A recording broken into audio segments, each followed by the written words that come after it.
Pastor Jackson Ssenyonga yowa Christian Life Church ebwayisaawo ku roundabout awo ogende ne Mulago, yes awo wali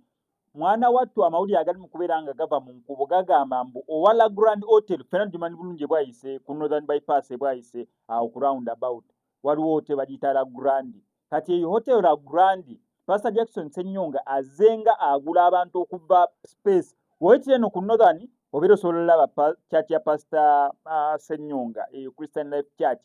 egenze egaziwa side ze ne side zeno. So gyeyongedde okugaziwa side zeno okudda ku hotel ya La Grand yamutuukirako ddala. Kati yamutuukako ng'agenze aguze bonna abali awo n'agamba ne wa hotel La Grand nti nandyagadde okubeera nga nkugula. Wa hotel La Grand n'agamba situunda. Kyeyakola okugula abantu bonna abaali awo n'atuuka ku kisenge kya hotel La Grand kati baawula ye ne hotel La Grand kwegamba church eri church bannange simanyi nakumanya sisuubira mbu ebali gizimba yes ye omanyi kyati okubeera nga expandinze ateekako obuteesi mabaati mpaji na mabaati kwegamba kati church eringanga oba mukeeka yes eringa mukeeka eri bweti ye ateekako obuteesi shelter eri church bannange simanyi waliwo ne church esinga eyo obunene osanga gyeziyengerenza gyendi musiraamu naye nga ne church ya Pastor Ssenyonga egenda bweti oyitire no ku Northern Bypass awe bwayise n'ogiraba ngo eri bweti eringa mukeeka kati yatuuka ku kisenge kya hotel La Grand namugamba njagala kugula okusinza gali mu nkubo bagamba mbunira ddiiru yalina kubeera ya biliyoni 4 oba ng'ono zaasabye oba ng'ono ye zaamuwa. Kati munnange mb'oliwo yagaana okubeera ng'amuguza ne pastor teyagaana awo nga pastor munnange ye ng'ayongeza volume ng'agula zi mixed zimalayo bo balina okukuba ettendo kijjukire kati baawula kisenge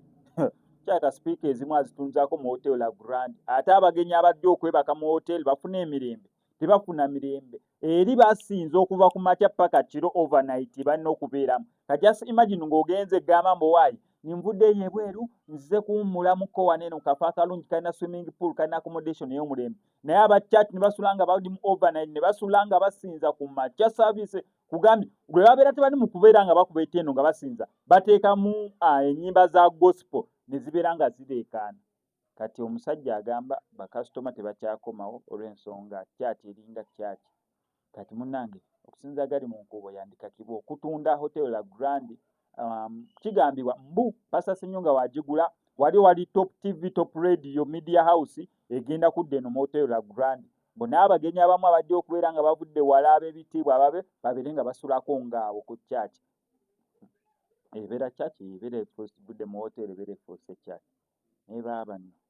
ne pastor okugula hotel eno gisabira ndowooza basiibire okumala ddala omwaka mulamba nga basiibira kifo ekyo kyebabeera baguze kubanga munnange badde hotel omuntu atwala kantu ke kampwankipwanki kwemiisa kati imagine ng'ebadde ruumu abantu mwe beemiisiza kati munnange nga ye ofiisi ya pastor mwalina okubeera ng'agobereho. Kankusaba subscribe ngano kwa SMX Media tujja kukola missing updates na danga zino still wano kwa SMX Media nkujukiza banafu abalegi t-shirts namba y'essimu ye wansa ngo oyagala okukwatira oluyimba lwa video oyagala okukwatira oluyimba lwa audio abamasomero banya special offer gye muli koberengo namukolo gwa kwantula mbaga graduation MDD z'amasomero oba prom parties ez'amasomero ng'oyagala videography ennungi oba obutambi obulungi nga bakola ne reels ennungi bakubeko obukozi kwa namba y'essimu ebisigadde obibalekere.